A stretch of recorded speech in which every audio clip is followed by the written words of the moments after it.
like my title. That's all I could come up with. Brianna, I'm gonna go live now, right? Brianna, I'm gonna go live now.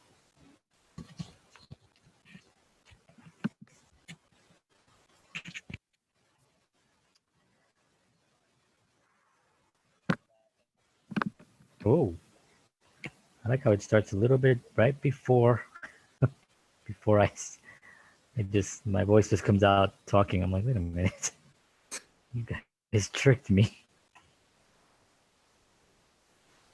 All right. Good evening, everyone. John Risotto here. Welcome to our live Tuesday night music makers with JHS and Break Time. Tonight I thought we one would quarter here. Yeah, one quarter. Well, I'd say your break time. I'm sure it hasn't. Tommy's soon to be here, and so is Yeah, Joey. Tommy. Oh, cool. All right, awesome.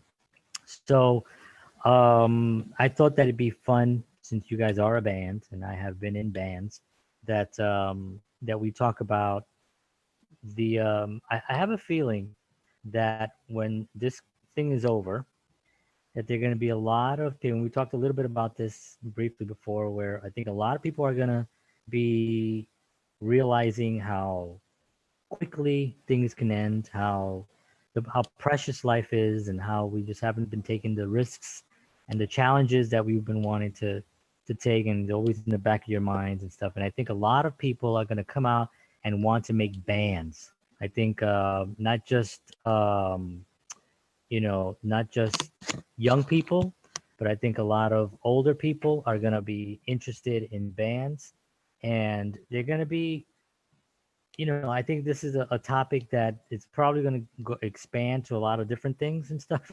There's like our meeting just expanded. This is Joey. Joey. I'm imitating Joey. Joey, can you see us? Joey, can you hear us? Hello. Can you hear us? Hello. You guys hear me? Oh. Yes, we hear you just fine. Okay. We Yes, see you. I can hear you. Can you see anybody? Because we see you clearly. I can see. Yes. Okay. I can see clearly now. All right. So anyway, Joey, I was just going over a little bit about our topic for this evening, which was about being in a band and the joys and the pitfalls. Okay. You guys being in a band and me having been in bands, I thought it'd be a good topic. And also, as I was saying, I think a lot of people are going to come out of this situation that we're all in with a lot more realizing how precious life is and how quickly we can, it can just go away. And wanting to put that band together and maybe get those group of guys together again that they played with years ago. And then young people are going to be at home going, having this kind of connection now and being like, man, we should start a band. That kind of a thing is going to happen a lot. And so I think it's a good topic, and it'll probably expand into probably more philosophical stuff. But I thought what I would talk about is talk to you guys first, ask you guys, kind of interview you guys on what's it like to start a band, to the components of what you guys are working on, how you handle the responsibilities part of it, and then you guys can turn it around and then ask me certain questions. Maybe you're curious on what I've done and how that experience was for me. So how do you guys think what do you guys think about that? Yeah. That sounds good. Okay. So yeah. All right, cool. So I guess I'll start. And one of my, Is Tommy joining us? Yeah, I think he is. He's late. Man, guitar players are nothing but trouble. I'm gonna tell you right now. They will make your life a living hell. Guitar players and lead singers, forget it. He's late a few measures. Just wait for him to catch up. He's just late Tommy. a few measures. Has to do his nails. Has to do his prissy guitar nails. No. Paint them black. Yes. Yeah. So you got to do his side leg rocker stance. Side leg rocker stance. That's right. So one of the things that I've met a lot of bands in my day, and one of the things that always fascinates me is obviously how you guys met and that kind of thing together. But there's that moment when you decide that you want to join, what I mean, create a unit. You know what I mean? And that moment is kind of precious if you really look at it, if you really think about it, because we all are, you don't know. You know what I mean? There's always these doubts like, do I want to actually now have to be part of this where I might have to listen to someone, and that becomes its challenges, or I may have to take advice from someone.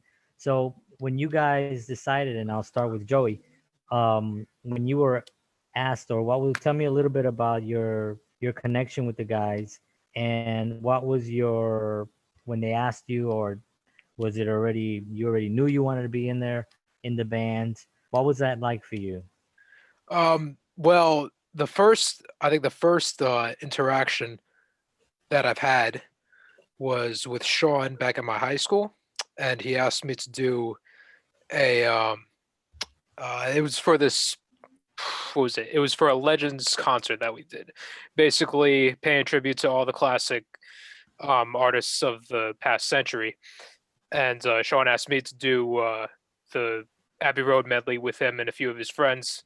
So I mean, you know, at that time I had nothing else to do, so I was like, yeah, sure, why not? So yeah, we played there. It was a great time, and then we just and then just went down from there. So we started playing more gigs and stuff, and we Was added new members, and yeah.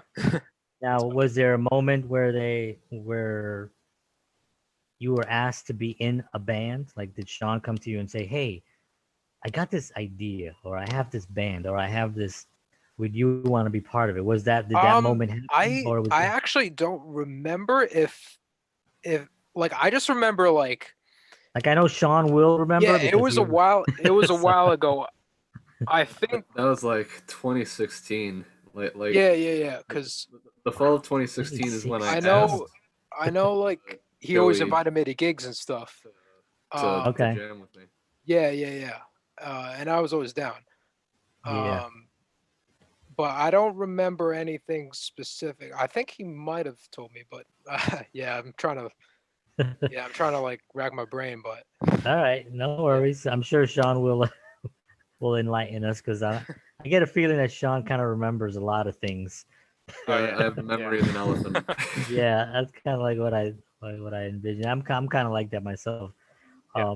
So so Joey, did you like the experience of the band? Like, what do you prefer? I mean, as a drummer, I mean, I guess you can be in a band, like in a big band kind of a situation where you'll have like your it'll say Joey on the bass drum, and it'll be your four whatever 20 Like an piece orchestra you're talking about? orchestra, yeah, that Yeah. kind of a deal. um and that'd be is that what was your mindset like on joining a group? Was it something like a rock band, or was it something a little bit more jazzy, or what were your thoughts? Really, man, I'm just like I was just down to play, man. Like, Yeah. at that time, like my favorite genres are both rock and jazz. So like I Hmm. didn't really have like a certain um goal to play like which genre. I just wanted to like get out and perform. That being said, like I am I love playing both genres. So like both doing both this band and also like jazz gigs on the side. That's always been my passion as well. Like, keeping my Hmm. jazz chops up and playing with playing the drums as like a melodic instrument as well, not just like a rhythmic instrument. That's always Hmm. been like my passion, especially after starting lessons with my teacher Tim Horner at Hmm. NJCU. Like he really opened my mindset up to that. But Hmm. yeah, man, I'm basically into playing like all different styles, whatever. Yeah, But you love playing. It shows yeah, it in how Joey plays too, because he fuses everything together. yeah. Yeah, I And mean, I've seen your videos, the ones that you've posted, and thank you, man. definitely Yeah, really good stuff. I mean, you can see your, you do remind me a lot of we talked a little bit about Steve Gadd before, Oh, where thank you, man. yeah, That's where that's a huge Steve, compliment, actually. yeah, Steve's a you're welcome. monster. Yeah. Oh man, he's incredible. I've seen Steve live a bunch of times in different places. Like there was a club called the Bottom Line. I don't know if you guys remember ever heard of that Yeah, club. yeah. I've heard of Yeah, it's tiny. It's not around anymore. It got bought up by NYU. But the Bottom Line was like this tiny freaking venue, right? And you would go walk into the Bottom Line and you would see a who's who of the greatest musicians that ever lived, like literally sitting a table there, a table there. Like I went there to see there was the Buddy Rich tribute band. Um, yeah, and it was always like a different drummer. We saw Dennis Chambers one day. We saw Dennis Weckl another time. Beast. Yeah, but it was like literally, I'm standing right here, 10 feet away from me, is his drum set. You know what I mean? I'm just Oh like, yeah, yeah. I Yeah, mean, it's just so. I remember Steve Gadd, he always he played like right on the right side, right? Like it was like Yeah, literally like at the front right right corner. there. Yeah, I Oh mean, you're man. like falling off the stage. It was like right there, That's and what Roy Haynes did at the Blue Note actually. He played like I've right up been, front. Roy yeah, Haynes, the jazz. I think yeah, yeah, yeah. I think he's still playing actually. He's like 93. Wow, really? Yeah. Well, the Blue Note is still open. I've been there too. That place. I He's a saw legend. Yeah, I don't know if you ever heard of. I don't know if you ever heard of Chuck Mangione. Chuck, You ever heard Chuck vaguely. Mangione? Yeah, I've Yeah, heard he of was him, like but a very I'm not too familiar popular. with him. He was a very popular trumpet player from I guess in the '70s and stuff. And I saw him. Obviously, he was much older. He was, and somebody that I knew worked with him like in the management area, so they got me into the Blue Note, and I got to go backstage and meet him and stuff. And he had this big huge thing of like whiskey or something. So I go to the back after the show, and they introduced me to him, and he's like, oh, John's a guitar player, and I was like, oh, cool. He's like, oh yeah, man, all right, man, come over here, man, let's do it. He had this big giant thing. Yeah, He was that's like, Chuck, man. That's Chuck. yeah, man, he was so freaking phenomenal, and the whole band was ridiculous. Like the guitar player was, it's a monster. I mean, if you can imagine, this guy was he's still playing too. But what was I going to say? Oh yeah, so the Bottom Line was one of those clubs where you can really appreciate. I mean, you know how much money? Do you know how much money I paid? Tommy's here. We're just gonna have to keep going. I'm sorry, I can't go back too far back. We're live. So There he Tommy, is. welcome. We're in the middle of a story. Welcome to story time. Welcome, Welcome. Mr. Exactly. Thomas. Story time Um, with break time. So we're talking about a club called the Bottom Line, which was downtown on West Fourth, I believe. And so anyway, do you know how much it costs to go to these clubs during? And this was like when ticket sales for anything could be $100. I paid to see Dennis Chambers. No, to see Dennis Weckl with the Buddy Rich band. I paid $12. Wow. I paid $12, and this was not like, this was not like in the '60s. Well, that was like back I'm in what? When was that? that was like in the '90s. 90s. Yeah. Yeah, '90s. Yeah. Wow, that's But even not bad for the 90s. Like no, a well, that's what I'm saying. I paid, I paid like 40, 50, $60 to see bands back in those days. Like, when you go to Madison Square Garden, that's what you would pay. But the Bottom Line had these artists like, who knows Dave Weckl? Nobody knows Dave Weckl. Joey knows who he is. We know who he is. I mean, the musical world of drumming knows who he is, but nobody's gonna pay $60 to go see him because they don't really know him. They're not really that familiar with him. Or Dennis Chambers, or even Steve Gadd, who's a freaking monster. Steve Gadd usually backs up like Clapton and these guys, but by themselves they you can really appreciate them because they're these small little venues. And I mean, I was literally I'm telling you, just like 10 feet away from the drum set, from the kit, and I'm just blown away.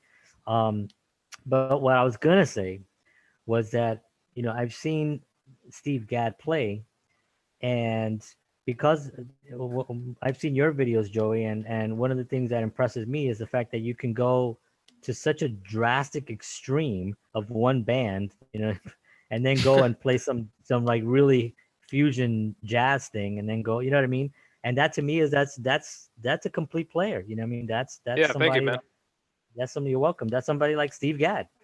That's like a Steve Gadd. That's what he does. I mean, Steve Gadd could go up there and play, Wonderful Tonight or some, but with every crack, it's like he feels every single crack, right? I mean, it's like, and it's the slowest ballad you can imagine, but yet he doesn't. Everything is as important as the last, Oh yeah, and he it's he intends every single hit that every he single plays. hit, man. I mean, it is no joke.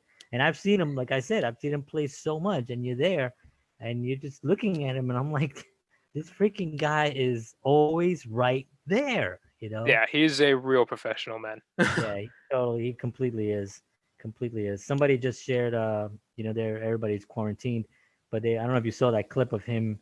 He was in his living room with his sticks, and he was playing on a little pad on his Yeah. living room table. He's just sitting there like. Oh yeah, man.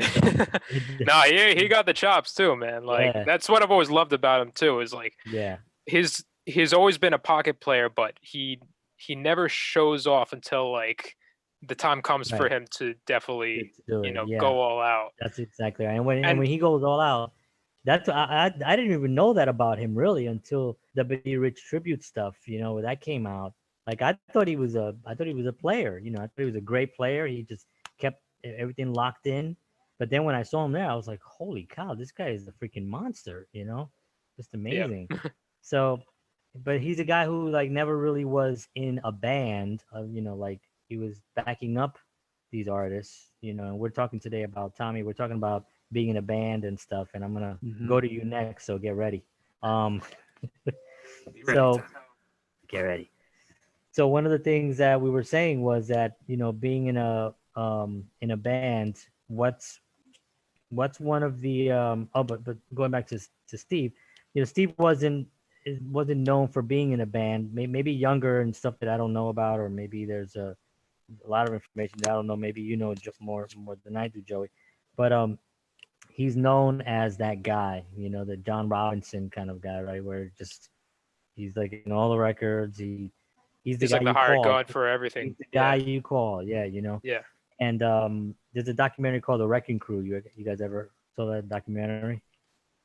You're Yeah. all like, yeah, it's a phenomenal one. So those guys, are the guys you get. So Tommy, to you, Yes, sir. I'm gonna ask you some of the questions I asked Joey. So how was your introduction to being in a band? Like did you? I was talking about the moment of when you decide, yeah, I'm gonna be in this band. Like I'm gonna put my attention to that moment and how I think that moment is precious. Do you remember a moment like that came to you, or was it something that you weren't really sure of, or Well, or I you kind of mean, knew it? for a while, I wasn't Before really. before you answer, I invited a friend of mine to come on. Her name is Damaris. She wants to come on and listen out. So if she's just gonna probably listen. She's Okay. just a friend of mine, but she's gonna be in the. We were supposed to do one yesterday. I think I told you guys. I told Sean, but we couldn't do it because I had a kind of a family situation yesterday. So I just invited her if she wants to come on, but we're gonna keep it to the music thing, and she's totally cool with that Okay. if Sounds she's good. here, if she comes on. So um, hey Damaris, Hey. how are you? So I'll invite you. Not invite you. I'll introduce you to everyone. This is the band Break Time. This is Sean, Tommy, and Joey. There's one missing. Andre is not here. So basically, what we're talking about today, and I told them that you and I were supposed to do something yesterday, but I had a family situation, so I invited you here today so you can listen in. And if you have anything that you want to throw in, absolutely. We're basically talking about being in a band. We're talking about coming out of this situation, this whole coronavirus thing. Oh, she's gone. All right. Well, thanks for. Well, thank you. No, I'm I not. think she just gone. flipped the camera. I was like, well, thanks for joining us. That was fast. Thank you. Well, So, I'm still trying to see everybody. Okay, I see Tommy. all right. There you go. There you go. So, oh, so coming out of this whole pandemic situation, a lot of people are going to be interested in getting together with bands and people that have been in bands before, maybe started it up again, and realize how precious life is and that stuff that I was saying early on. So right now I'm asking Tommy some questions, and that's where we are. So you're caught up. Okay. Thank Yeah. So so Tommy, like I sir. was saying, was there a moment that you decided that you were going to be in the band, or did you? What was your story with Break Time and with Sean and Joey? Well, the story of me joining Break Time was that, and I might have mentioned it to you before. Joey actually came up to me in, how should I say this? With forget- Sean's approval, of course, to ask me to be part of this band because they're looking for a guitarist. And I gave it some thought because I wasn't really sure about it at first. I'm gonna be honest, because I was like, they're asking me to be a lead guitarist, and at the time I didn't think I was like really good enough to be a lead guitarist. And then, but I just kind of basically, went with it and said, yeah, I'll give it a go. And seems like it was so very successful so far because I've really gotten better as a guitarist, I feel, because of joining this band. Yeah, I was But, gonna say when you get pushed yeah. into that kind of a situation, you rise to the occasion. So Yeah. that's excellent. So did Sean? Was there a moment where Sean actually said, "Hey Tommy, let's make a band"? Not that he did this. I'm just adding Yeah. the fist punch. Let's make a band. Did Hey, that I got actually? an idea. Hey, did that but, ever happen? I mean, you never really necessarily said it like that, but He didn't. Well, you Joey know, did on my behalf. He was the messenger. yeah, it was Joey really is- Joey on Sean's behalf, but but All right. Joey asked me, and I said, yeah, after giving it some thought, and I always really kind of wanted to be in a band, but I didn't know the right approach to start one myself, and this is kind of That's an interesting. easy way to get into it, I guess. But Yeah, that is an interesting point because I do find it that when you do meet a lot of musicians that are not, that you ask to be in a band, they themselves were never capable, and I wouldn't say capable. I think that's the wrong word. I think it maybe the interest wasn't really there of like them saying, I'm going to put this band together, because Yeah. I've been in I've been in 3 or 4 bands in my entire life, and all 4 of them or 3 or whatever it was, I started. Like it was me saying, hey, I want to, with you and you guys, let's do this. The last one being the one that did anything, and for me it was really more of a needing a group, like you just said, like, I felt like I needed to have that unit, to really do something what was in my head, basically, so that's cool. Now, Sean, Sean remembers everything, so Joey and Tommy, sorry, he's gonna collaborate. Corroborate everything. Corroborate into one everything. Cohesive unit. Yeah, collaborate Into a and band. collaborate. Right. So, what? How was it that this worked out? That you and what was it? What? Why did you want to make a band? I mean, obviously you're a Beatles fanatic, so that would just kind of like make sense. Yeah. But what was one of the main reasons why you wanted to do that, and how did that come about? So, a fun fact about me is I never played with a band in a band setting until my first year of high school at High Tech in 2015, the same high school that Joey went to. We were part of the same program. And basically, what happened was nobody asked me to be in a band. Out of all the people that were in bands, I never got asked to gig with anybody. And and then I started getting a bit Oh, yeah, man. indignant, and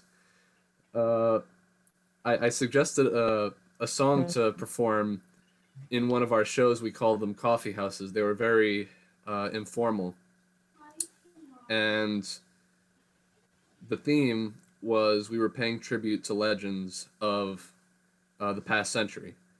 And obviously, knowing me, I picked the Beatles, and I decided to be as bold and brash as to cover, to try and attempt a cover of the Abbey Road medley, at least the last 3 songs, which are Golden Slumbers, Carry That Weight, and The End. And to be honest, it was a very last minute effort that came together. I was not the best at organizing that type of thing because it was my first time. Going to bed. All right. Good night. Hey, Brianna. And Go to bed. Good night. Sleep well. so I got to Joey. Surprisingly, at that time, I did not really know much about Joey, and I knew he was a good drummer. I originally attempted to stay in my grade because it was just more convenient because our schedules were the same. But then all of my most of my grade options were exhausted, and I didn't feel like asking some other people in my grade because they just weren't like well-equipped drummers in my book like Joey was. Yeah. So I was like, Joey, this was probably like an email at probably 1 in the morning, like a week before the show. And I was like, hey, Joey, Yes, you I want to be remember on that this? You want to be on this with me? And I didn't expect an email to come in that exact morning. Yeah, it was like I think I Joey sent was you one still like up. a minute after. And then Joey responded to me about I was like, a yeah, minute man. after. That's I was like, yeah, awesome. man. Yeah, I was So- in so like then- like one song in the concert anyway. That's it. Like I didn't even play drums in the like concert except for that So- one that we did. Yeah, And so I think there Joey was and like I one were more like, song. Joey and I were kindred spirits of like not being asked to do stuff with people. Yeah. And Isn't that funny? Wow. what ended up happening was the last ditch effort was it was pretty good. It was pretty good for getting a week's Yeah. notice. Joey and I were tight in the pocket as always. But that was the start of something great. I decided to take most of the people that covered that song, that medley, to the Beatle Fest, which is a yearly event that occurs usually in March, and it's in Jersey City. It's been hosted at the Hyatt Regency, and it's like a full weekend thing in like the end of March. And I saw that there was a battle of the bands, a battle of Beatles bands. And so I kept that lineup that I had to cover the medley. And then I had us pick 3 songs to cover for the Battle of the Beatles bands. And so that was also a last minute effort that ended up being something that we put together in a week's time Nice. in March. And we didn't win, but it was a good effort. Yeah. And I was like, I'm starting to like this. Maybe I can keep this lineup going, for as long as I can. Maybe this could be a band. And Joey was in it. Joey was already like committed. He was like, yeah. We really didn't say anything, but we felt like it was starting to be something. Yeah. And I was starting to make my way around town with some people in my network and developing my network, and starting to make a set list and going to jam sessions and stuff like that. We arranged one jam session, and it was only after one that lineup dissolved. Really? And the lineup. I was on piano. I didn't know how to play bass at the time. This was 2017. So the bassist dropped out first. The Sunday before, it was supposed to be the Monday of Easter week, Oh, and jeez. the bassist dropped out because she was already in a band. One of the guitarists had a family emergency, and then she joined later on, but the prospect of that didn't come to fruition for a while. Joey was actually the one person the one person who stuck around, Mm, and I kept inviting him to jam sessions because I wanted to keep that going, and I knew I had something going with Joey, yeah. and at least I could have something with Joey, and we could develop that even more to a point where it's unspoken. Right. And then I did put something together in 2018, and that time I knew how to play the bass, so I was the bassist. I learned out of necessity. Right. And believe it or not, my lead guitarist was not Tommy, but my lead guitarist What? was somebody What? who was in my grade at High Tech, who was in the Beatle Fest with me. So he was around, and the person who had the family emergency was the rhythm guitarist. Ah, okay. And we got somebody to be our front woman, who was also in my grade. And then I took that lineup to Maris Carnival. Wasn't our best showing. Again, it was a last minute, 1 week put together thing. That pattern stopped eventually. That's coming up. I'm coming to the conclusion. I'm gonna bring it all together in a second. Get to the point. But so I took that lineup for 2 months, and then that dissolved. Wow. You'd think I'd quit by now, but I didn't. Well, you can Again- never quit. Yeah. No, this Again, still ain't over. I stuck with Joey. Again. And then Joey says to me that there's this awesome lead guitarist named Tommy Delaney who's in some of his classes at NJCU. Gee, I wonder who And that is. should Best of the so best. should I ask him? And I'm like, Joey, I'm desperate. If you can bring anybody, just bring anybody right now. I'm about to lose it, Joey. Just get him. Get him here. And then Yeah, that's then we get him, glad I joined this. and After I heard he's that, basically an older me, Like, the Beatles fan like me, yeah. Basically like twins, man. These two. after I heard he was desperate, just with longer hair and like more facial hair, and He's like our Thor in the band. He's and it was Wow. an effort to get something together for the Beatle Fest. We were gonna do it because it was becoming a tradition. Yeah. yeah, We didn't do it that year we really because did have to do it. I think, like, we would have made even fools of after I ourselves joined. if we hadn't already. But Tommy came along, and our last rhythm guitarist, Justin, I got from mutual friendship with somebody who was currently at High Tech.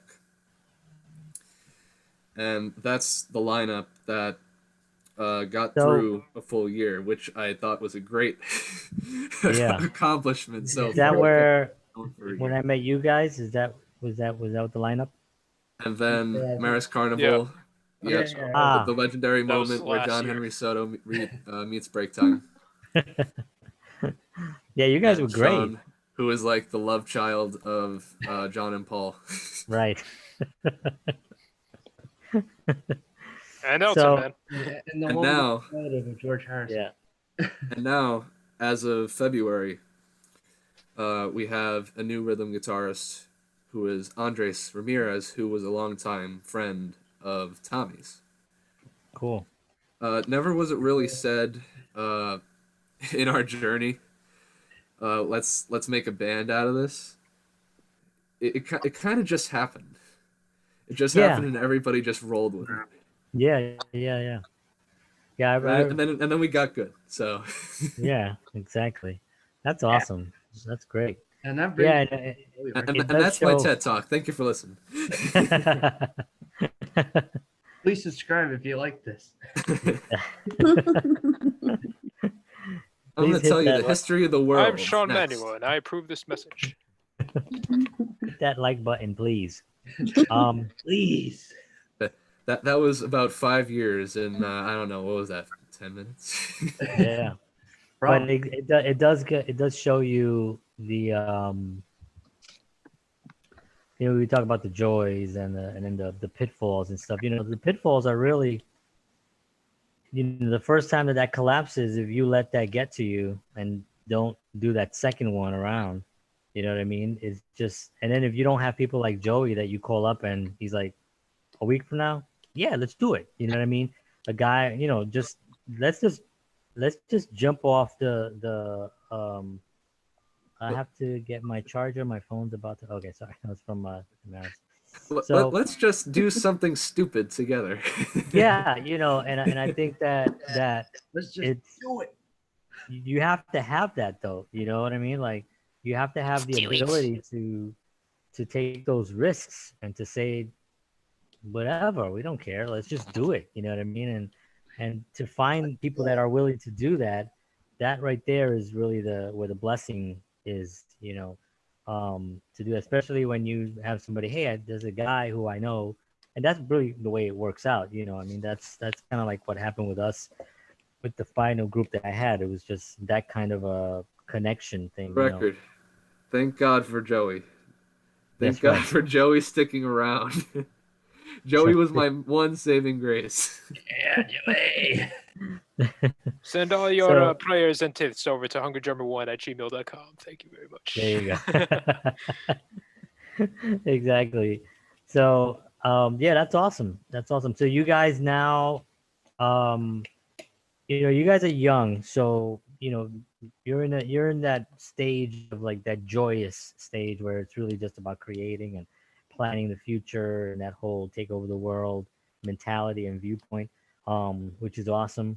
There's always pitfalls and not even a pitfall. It's ebb and flows of anything basically, and you're gonna have challenges of anything. I mean, shows that are gonna be, especially when you play a lot.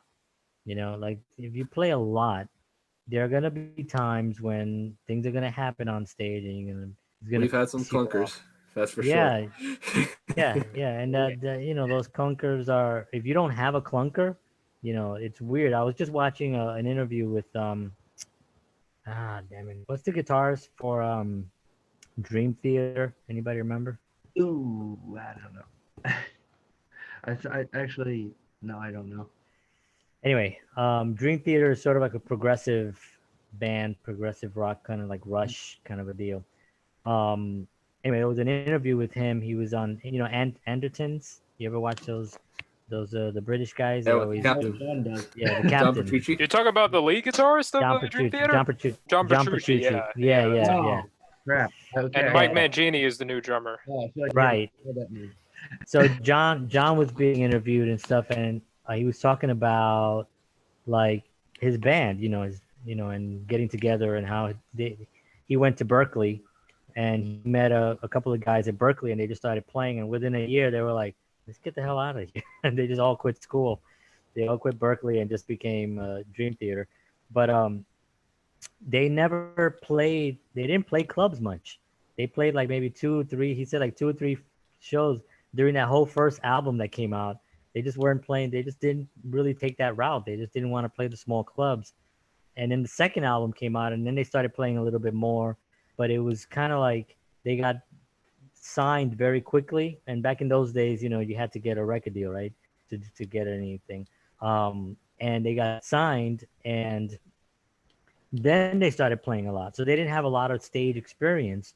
So they had a lot of playing experience, and they were really tight. But on stage, they were kind of stiff, because they were sort of like they were remind me a little bit of the Eagles. You ever see the Eagles? If you watch the Eagles in the '70s and you watch the Eagles in the '90s, pretty much the same shit on stage. It's great music, with not a lot of flair, not a lot of moving around, not a lot of lights. It's basically the Eagles. Whereas if you see, Rush, in the early days, they're running around screaming and Then in the older days, they kind of still kind of doing that a little bit, a little slower, but still doing it. And then the Stones and stuff like that. So I think that there's different ways and different routes that a young band can look at. Now we have the internet, right? Now the world is different. You don't need a record deal. As a matter of fact, record companies are sometimes begging people to sign with them because they look at their social media and they have like 1 million followers and they're selling their own records and getting a high percentage. The band is going like, why would we sign with you and take less money? It makes no sense to us. So record companies are really struggling right now to get really great bands. Because if you look at a lot of great bands, new bands I'm talking about, they may have a record company affiliation, and it's generally only for distribution. That's their main thing. You get a distribution deal, it's a good thing.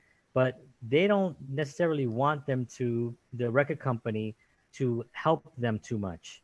They don't want the record company to come in and listen to their music and say, no, you should have this on, this on. They're a lot more control, and I'm telling you this, guys. So when you guys, start really expanding on social media and really getting that network, um, anybody comes to you, they're going to come with you with a great deal, but you have to start looking at the numbers. Like for every unit, if you're getting during the ending of the top five, right? The big five record companies, during the end of that, before Napster and all that, you would get about 7 cents per unit. So that means for every record you sold, you get 7 cents, right? For every full record, right? And you got an upfront money of about, it could be $1 million that they give to a band of five. You guys all split it, right? And everybody takes their 200 grand, puts it in the bank, and that's their money that they live off. But that money is only lent to you guys, right? And then the sales will take that back until you make the $1 million, and then you start getting your 7 cents per unit. So there were bands literally having to tour to try to make back the money to pay the record companies. And you guys probably have heard all this in different behind the music things and different documentaries and stuff like that. But in today's world, you can get, once you do the overhead, because there is overhead, right? You have to pay for certain things. But once you get the overhead, you probably take home 50 cents per record. And if you're looking at a dollar a download, you can probably get out of the dollar, you can probably get 60 cents. You can get 50 cents out of that download, which is a lot more, a tremendous lot more than anything else, which is one of the reasons why Prince had that big feud with his record company. And he changed his whole name. Remember, he went through that whole thing of artist formerly known as, and he wanted to be known as that thing, whatever that thing was. So, but that was one of the main reasons why he wanted to do that. So, um, do you guys have any concerns about that? Like if you had, like, not musically and not as a unit, not your relationship, your friendships, not how tight the band is, and not the content or the material, the business side of it. What concerns do you guys have on that, if any? Tommy. Yeah. I mean, you guys have me, so you got nothing to worry about. Just kidding. Yeah, Sean. So, anybody want to take that question? I'll ask it again. So I'll ask it in a different way. So as a band that has their music, their relationship, the friendship, everything is together, right? That's established. Now you're going out into the world, right? Are there any concerns either based on the industry, the social media following, the anything like that actually concerns you, based on what we've talked about?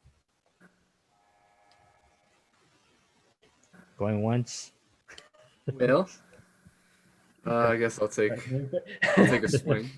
All right. So, one big concern of break times, especially during the the current situation with COVID-19, definitely has been keeping a presence on social media, and we've been starting to discuss some things like budgeting with regards to if we're going to put money towards social media or if we're going to start putting money towards another initiative, and basically starting to think about, like, in the future, what goals do we have in mind to create, like, the necessary infrastructure to properly, like, take care of these concerns, like right now, especially social media during like COVID-19. So I think that's uh, definitely in the age of social media is an important thing to keep as a concern if you're in a band. Yeah. Yeah. Social media is definitely a an important thing. It's, I mean, right now, it's kind of like all we have. You know what I mean? It's like the only The way you outside can really world. get, yeah, it's the outside world, you know. So, I mean, I think that, um, this is an element of, we obviously, I didn't experience, I experienced it towards the very end of our group where MySpace came out. You know what I mean? It was like and that was very, very late in everything for me. But the and MySpace was a massive game changer for a lot of bands early on, who immediately realized that and I did realize it early on. Actually, I went to a music conference in 2004, so this was much later, and there was a huge panel of like professional music industry guys, and there was a whole bunch of who's who there in the industry. And one guy, I remember, he got up and he said, and he had to sell his phone, and he was like, in about 5 years, all the music you ever wanted, you can get in this box, And this was like when the iPod was like being released every year. This iPod holds 500 songs. What? Are you crazy? There was that during that kind of deal. And I remember thinking to myself, wow, And then he talked about MySpace. I still have the book. I took all my notes. I remember writing MySpace, like myspace.com. I got to remember MySpace. And I went home and I got it. I immediately understood the power behind it. And I went to the band. My bandmates, I love my bandmates. They weren't, they weren't on board with that part of it. And I've always been very extreme, as you guys probably know. Maybe you don't know me, but I'm kind of an extreme guy. I do something, if it's like 100%, I'm gonna do it 150, and I'm gonna go all in. So early on, I wanted to, like, let's all leave our apartments and let's just get one apartment, and we can ride all day. You know what I mean? We all make money. We all have jobs. We all can, we have one. Everybody was like, yeah, no. But that was my idea. So I did it. I did it with with some other artists and some other friends and stuff. When I was living back in Manhattan. So, but I think that the challenges that you guys are gonna have, post COVID-19, I think is gonna be the shows. Because we don't know how long How people many are going to people are be going to come out? afraid. Yeah, because people are. I mean, they're. It's weird. You're like, there's these two groups, right? It seems like there's always two groups. Doesn't matter what it is. It's like it's two groups, and one group is just like, enough already. We need to get out. We got to work. Our businesses are collapsing. The economy is going to crash. We got to work. And another group is like, no, are you crazy? We're all gonna die. So there's these two groups that you have to kind of deal with right now. Who's right or not? That's not really any for me to say anything. I have no idea.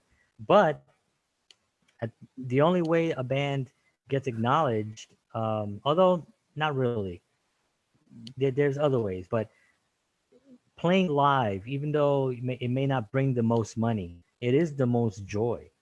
You know what I mean? I mean, getting in front of an audience and getting that audience to just feel something is the best feeling on earth. So yeah, you can go at home and do social media, and you guys can do your, live concerts, with all masks on and do the whole thing, whatever. But really playing in front of Like a a group of personal people, connection. absolutely, and I think that has to, it will come again. I mean, obviously, and you guys are young enough where you'll be in the thick of things when that does happen. Um, but that's probably, I think, the biggest concern, the biggest thing that you guys have to deal with, which I think it makes the social media even more important, because when it is over and when they do release the doors and say you guys are free to go, um, where are you going to go? Who's going to be waiting for you? So I think it's important to really start that audience and start really generating. And I think you guys are doing a great job. I mean, you guys put out your daily content. You have specific things. Tommy has his guitar. Joey has his thing. You all have your specific videos that you put out and stuff. I think maybe what you can do is possibly try to think a little bit outside the box on what exactly you guys can do, even with a thing like this, like Zoom or something, and really try to expand on that to try to see how far you can go with it, and really try to. I mean, no one's ever been through this before, obviously, right? It's unprecedented. So we have no idea, but we are creative people that have done things that others haven't done, you know. So I think that's something that you guys have to start really thinking with, is like, what can I do that's gonna be so out of the box? And you've seen people do things like that online, right? They've done these wonderful videos and these very creative videos. You guys might want to do something where you each do something in your separate places, not just musically, but maybe even just a message about the music or something, and then piece it together and edit it into like one cohesive thing that you can share out. Break time still here, coming to you, to a stage near you, that kind of a thing. um, and start trying to plan that future.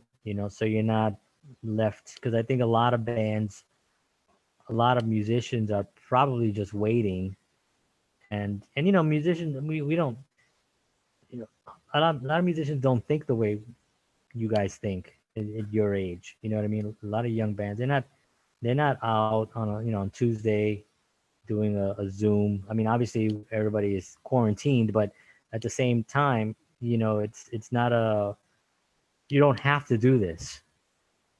You know what I mean? So there's a lot of bands out there that are probably not doing it. So somebody's gonna be really rise to the occasion. So it should be you guys. You know. So yeah. So so having said that, do you guys have any? We'll turn it around. You guys could ask me if you have any questions or anything, or if you want to know anything in particular. Sean, you can start, or anybody. I don't care. All right, I'll start. So break time has weekly meetings, sometimes twice weekly. So the topic of our meeting, we actually had it a couple hours ago, was live performance. So, from your experience, I'd like to know what were your best live experiences, and basically explain what you guys did on stage, like what methods you and your guys used on stage to garner that reaction, or that moment, or create that moment. So the live performance is always the it's always the most scariest, and it's always the most fun, right? And the scary part, Adrenaline. you have to be, yeah, you have to be somewhat nervous. If you're not nervous, you're not human. You have to have, it's not nervous like I don't know what I'm doing. It's just nervous because you're anxious, you want to get out there, you want to play, but at the same time there's that waiting period, and then your mind kicks in and all that stuff. So once you can overcome that part, you when you get on stage, the performances, you really have to be comfortable with one another. Um, on stage where you can look at one another and you'll know, you have to kind of like acknowledge each other. That's one of the things that we always did. Like I would look back and look at George and stuff, and we had me and George grew up together, so we had our own stupid faces that we would make. So I would turn around and go, that was like one of the faces I would make, and he would just crack up laughing because he's facing everybody, so he has trouble making faces because he can't. Everybody's seeing him, but I could just turn around and make a face. But it was that kind of comfort, that you would get where you just having fun, and then that's really the one of the things that we also did was we had a lead singer, and I think when you have just a lead singer, and our lead singer was a good looking dude, all the girls liked him, he was up front, and it was just, what can you do, right? That's just what it was, and that's who, and it was great, what I mean, it was just great. We got, Hero. yeah. And we got a ton of exposure because of that, and he really, you have to have one person that can really get the crowd moving, and not be apologetic about it either. That's another thing about about being a performer, is that whether you make a mistake or you did anything wrong, never apologize. You just laugh it off and just go on to the next thing, and don't linger too much about it. And our bass player, well, we had a few bass players. Bass players were a little tricky for us, but our more consistent bass player for our last, I don't remember if it was last two albums or just one, but Eddie, Eddie had a wireless bass. Like he loved technology stuff, so he had this wireless bass. So Eddie would jump off the stage and just disappear.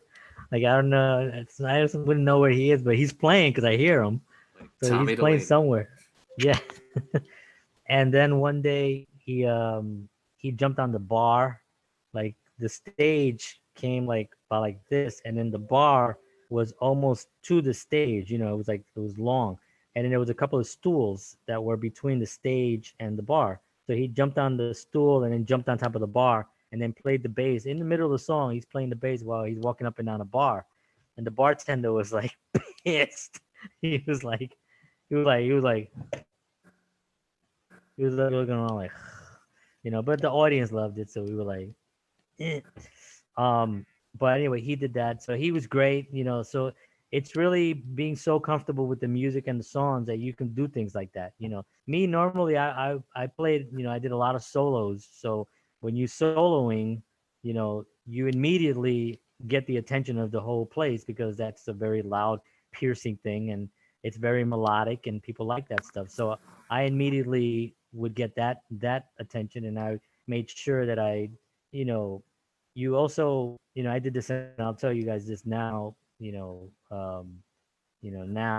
because it's now, but at the time, I remember standing in front of the mirror and seeing what I would look like. You know what I mean? Like seeing like when I'm playing like this, what does this look like? Or if I pick the guitar like this, what does this look like? You know what I mean? Like almost like a choreographed thing. So I know when I'm on stage, I know what it's gonna look like, and it's not gonna look too dumb. I'm a short guy, so like if I had a guitar and I wanted to know, like, is this Les Paul gonna look like I'm holding a Christmas tree, or am I holding a log, or I'm holding some kind of weird, thing? So, or is it gonna look pretty cool? And I would look at myself and see what. And so image is kind of a big thing also when you go on stage, what you guys, what you look like.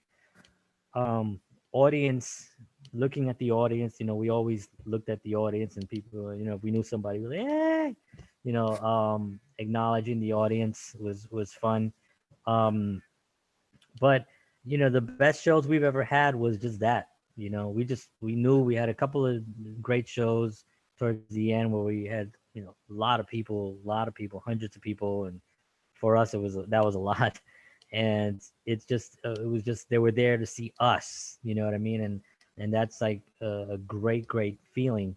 And you have to give them their money's worth. You know, if they came to see you, they want to support you, you have to give them their money's worth. You gotta. George had to do a drum solo. You know, we had a part in the song where we gonna doom, and we just all stopped, and then he went into the doom, you know, and he do his whole big drum solo, and then he'll count it again, and we'll go back into the end of the song. You know, and that had to be in there because that was a thing that we had to showcase. And as soon as he went into that solo, the place went nuts, right? Um, then we went into the guitar solo and stuff. And after the guitar solo, Holland, the lead singer, would be like, John, John Soto, John, whatever. Yeah, that kind of stuff is small, but you wake people up and you get people back into it if they've stepped out for a second. You don't want to, when you go see your favorite artist, you're always sucked in, right? You're always there, But then other times you go see an artist that you kind of like, and you're there for like the hit songs, but then the rest of the time you're kind of like talking to your friends, right? Until that artist says or does something that pulls you back in again. So you have to always be thinking with bringing people into your show and into your skill, right? Because they're all there because they can't do what you're doing. You know what I mean? So even if you have judges, people who are judging, right? Because you're always going to get people who are judging. You guys ever heard of Anthrax?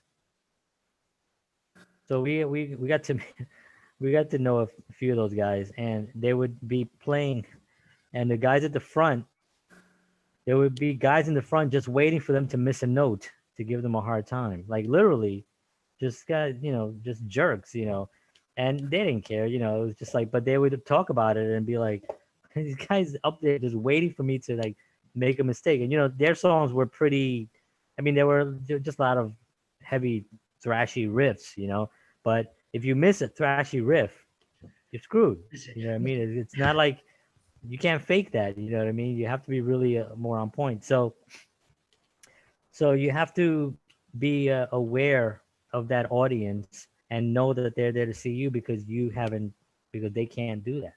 Sorry, that was a long answer to your simple question.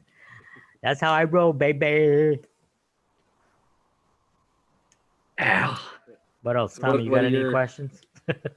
What are your perspectives on that, guys? Best live show, in your opinion, whether it be break time or something else, and what did they do that you think made that happen? Well, I mean, if you want to talk about the best live performances, Why not? That's why we're here. um, well, I'll try to provide a famous example, I guess, of that. Um, Something I've noticed, and I started to think about this too, like when we were in our meeting today. For some reason, I forgot to mention this, but I've seen Bruce Springsteen, a few times when I was younger, when I was just starting to get into it, and I saw him with my dad, and just like the way he captures his audience is just like He's probably one of I've the ever best. seen before. Yeah, like just like constant like energy, like the whole time, like and especially for his age, it's just really surprising. Yeah. But Yeah. he's doing all this like sometimes he would like crowd surf. I've seen that he would like walk through the crowd or whatever. It's just like whatever he did. It's just like it got people's attention. It got people into it. It got people singing his songs, like especially like Born to Run. Everyone would be like, "Baby, we were born," and it was Yeah. just Yeah. like he had songs that obviously that people liked and still do, and it's just that he just always like impressed me. Like every time I saw him, it was like really Yeah, good. he's definitely one of those guys that just leaves everything on the stage. Yeah. He doesn't hold back. Never, and apparently never did. The guy that I mentioned before, George, he did our contract and stuff for the record label, and he was very in the business, and Yeah. he happened to see Bruce Springsteen in the 70s at the, what is it, Stone Pony, I guess is his Always famous so place. funny. And he saw him there perform. I think it was something like at 8 o'clock, right? It was a kind of a little crowd there. It was pretty nice. And then he saw him perform there again at midnight. It was two shows he had, and he said that at midnight there was only 5 people there. It was the guy George and his wife, his girlfriend at the time, and now his wife.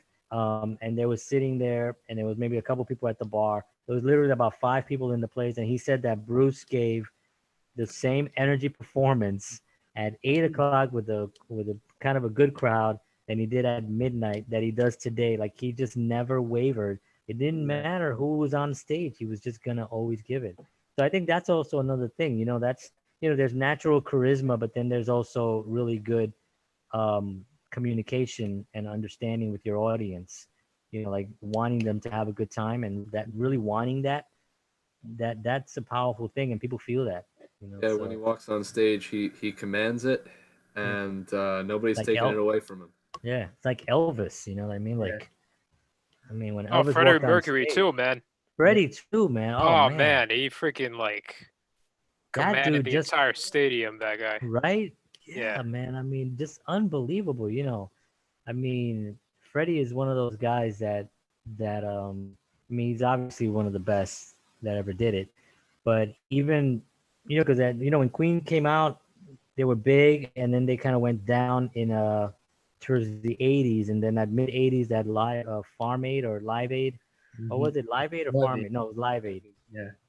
Live Aid Yeah, came live out, it. Live Aid, yeah. and they came out and they basically blew the roof off the place, and suddenly there was a Queen revival. Like the next day, record sales went up, tours, stadium tours. I mean, it was an unbelievable thing. I remember this because I remember watching it, and just an amazing guy. But yeah, that whole all that stuff, is comes from knowing your instrument extremely well, knowing the songs so well that just so well that you don't even think about it, and it comes from really wanting your audience to have a good time.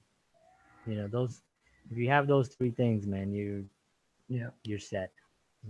And your clothes. I'm just kidding. And if you dress nice.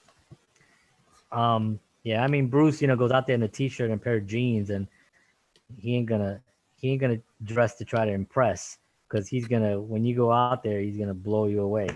Yeah. With his energy and stuff. Yeah, like one of That's- the bands I grew up on, Mute Math.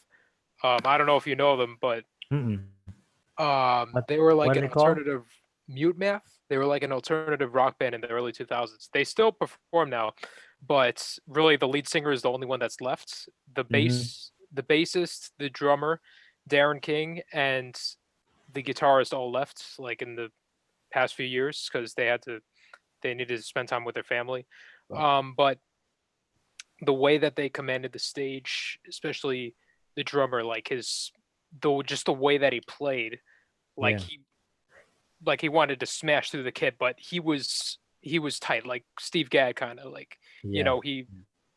he was tight with every hit. He was like a metronome, and the lead singer too, Paul Meany, like he had so many stage gimmicks. Like they would they would freaking like he would climb up to like the top of the stage and then do like a huge stage dive. Like I almost thought he was gonna break his neck at one point. But Yeah. he would usually like do handstands on his piano and stuff. That's something that Sean's gonna do for us, I think, in the long, in the long run, right? I like Nah, but hey, maybe I like to see that. hey, you think you could pull one off for us, bro? But Oh, they but yeah, put out man, the gauntlet on that one. All but right. yeah, like that. What we saw them live a few years ago before the original lineup left, and they were freaking like they killed it. Wow. But yeah, that was one of the bands that I think it's like it's underappreciated by the popular audience, but like they still have a big following. But it's just like people don't talk about them as much. That they should. But yeah, that's one of the other artists that I think really grabbed the audience's attention. Yeah. Attention in my book. Yeah, I think that's a really important part of it. I mean, all the bands that I remember seeing were, even if they weren't like great band, there was a band called God, and we saw them a couple of times. They opened for us like once. They were just weird. There was just a bunch of really weird guys, and they would get on stage, and that was their name, God. That's their name. So they would get up on All stage. dress up like Jesus. No, they're all dressed like kind of The all dressed like they all look like musician guys, But the Tommy might fit in because Yeah, he Yeah. has a bit of a resemblance. Like Jesus Christ. yeah, you do. So the lead singer would get on the mic and he would start saying something about the band, and the rest of the band, the rest of the band would pose, but frozen, like they would like just wouldn't move, and one would have his It's like leg a up, power pose. with his leg with the guitar like this, and then the drummer would be like this, and they would just stand like that without moving, or until the guy finished talking. Like, and sometimes John Henry Soto pose. yeah, Or yeah. we saw him pose. We saw them play a couple times, and they did it both times. And I just thought, oh, those saw guys the are pose a really, lot. really addicted. I think it was CBGBs, I think, but they were really weird. But yeah, that's another thing I was gonna bring up. I had a lot of venues to play. I was never we never had a shortage of venues to play. You know what I mean? And it's like I don't know how many venues there left for, you know what I mean? Like there has to be some other kind of creative way for a new band to put something together that's put a show together that's not, in an arena or in a club that they can actually show to a club owner. You know what I mean? There's got to be you have I don't know. I mean, I'm just kind of thinking here as what a new band would do to get gigs without, because it's always going to be about how many people you can bring, right? That was like our the worst line that we ever heard in the music industry was just that. You call up a club, you're like, hey, we want to play, send you the CD, or I would go to the club and drop off a CD to the guy, and how many people can you bring? And then some places would be even worse. They'd have you buy the tickets, and then you have to go out and sell the tickets to people, and um, I get it on their point of view, but I just don't think that the mentality of the club owner is right. They're not mixing in with social media and getting new talent bands and having a new talent band night, you know, 20% off of alcohol and stuff. Just come see these new 5 bands tonight. I just don't think that anybody is really tapped into that yet, and if I get enough capital under my belt, I would open up a club, and that's probably one of the first things I would do is equip the club to have social media within it, you know. So somebody's gonna do it. I know that, but it's like I don't know when. John Henry Soto. Maybe. Cool. So guys, one more question, and then we're gonna close it a night. Call it a night. Close it a night. All right, Joey, you got anything? You guys got any questions? Um, I played for many years. I played with a lot of different type of musicians. I got into fights with musicians. I, I've had musicians quit bands. I've quit bands. So hopefully none of that happens. But there are within that framework. Is there anybody? Do you have any questions about anything moving forward? What would you say is your favorite venue that you played at in New York? In New York, we played. There was 2 of them that I can remember. Well, we played Kenny's Castaway, which was actually a pretty legendary venue, also, and on Bleecker. Then there was another one called it used to be Rock Ridge Saloon, and then it got changed to the Elbow Room. And the Elbow Room had like the best stage. It had a nice high stage, and it was a great sound system. We also played Don Hills. You guys ever heard of Don Hills? Don Hills was on the west side or on 11th Street or something. It was way down there. Um, but we played Don Hills, and Don Hills had like a monster sound back lineup. It was just like I would just plug into their stuff. Like I didn't even bring amps because I knew that you plug into their thing, it was gonna be like they just sound they just sounded amazing. So I mean, those are the three clubs that I like to play the most. None of them's there anymore, so they're all gone. The worst club I ever played was CBGB's. I probably would have figured out one if I asked. I've heard things about that. we only wanted to play it because it was CBGB's and I wanted to say I was at CBGB's, but Probably not the best idea. no. But actually, that was the worst club we ever played. But the worst gig, since we're talking about this, was a place called the Orange Bear. You guys ever heard of the Orange Bear? So, No. the Orange Bear was this, and we didn't know at the time, but the Orange Bear was this Irish pub, and they had live music, whatever. So they had a little stage, but you had to bring everything. They had nothing. I mean, we had whatever came out from that stage was just projected from us.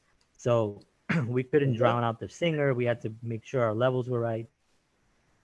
And one night we're playing there, and the New York Knicks are in the playoffs.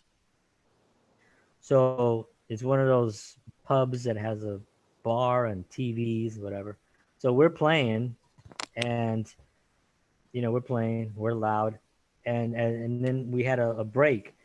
We finished the song, and the bartender or the owner, whoever that was, comes up to me, and he's like, "Would you mind not playing for a couple of songs until the halftime, and then and play some more songs on the halftime? Would you mind doing that, lad?"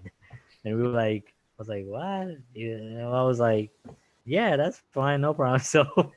So we had to stop playing until the halftime show came, and there was about 5 minutes left. And 5 minutes in a basketball game could be like half an hour, 20 Yeah. minutes. Yeah. at least. So now we're standing there with our instruments on the stage, while everyone's just watching this. Especially with all the timeouts and the Oh my god! overtime. Yeah, and then the halftime came, and now we had to play again, and it was like we were so cold at that point, and the audience was just like nobody was really into it. It was just so bad and awkward. He's like, "Hit us up with some Dropkick Murphys, laddie." Yeah. He's like, "I want to hear some Celtic punk." Yeah. So I remember I just that told. had to have been some like mid to late '90s. Like, Yeah. last time that the Knicks were good. Yeah, it was. It was in the. Oh, yeah. I guess it had to be like in the mid '90s. Yeah. So I remember just saying to the band, I was like, let's just after the halftime, let's just do two more songs and then let's go home. So we did two songs, and then we were just like, good night, everybody. Hey, as long as you lucky, guys got lucky, paid a lot. Everybody. Yeah. Did you ever have another band Not a like, pleasure playing for you. bump into your time? Like, did you ever Oh, have another band bump into your slot? All the time.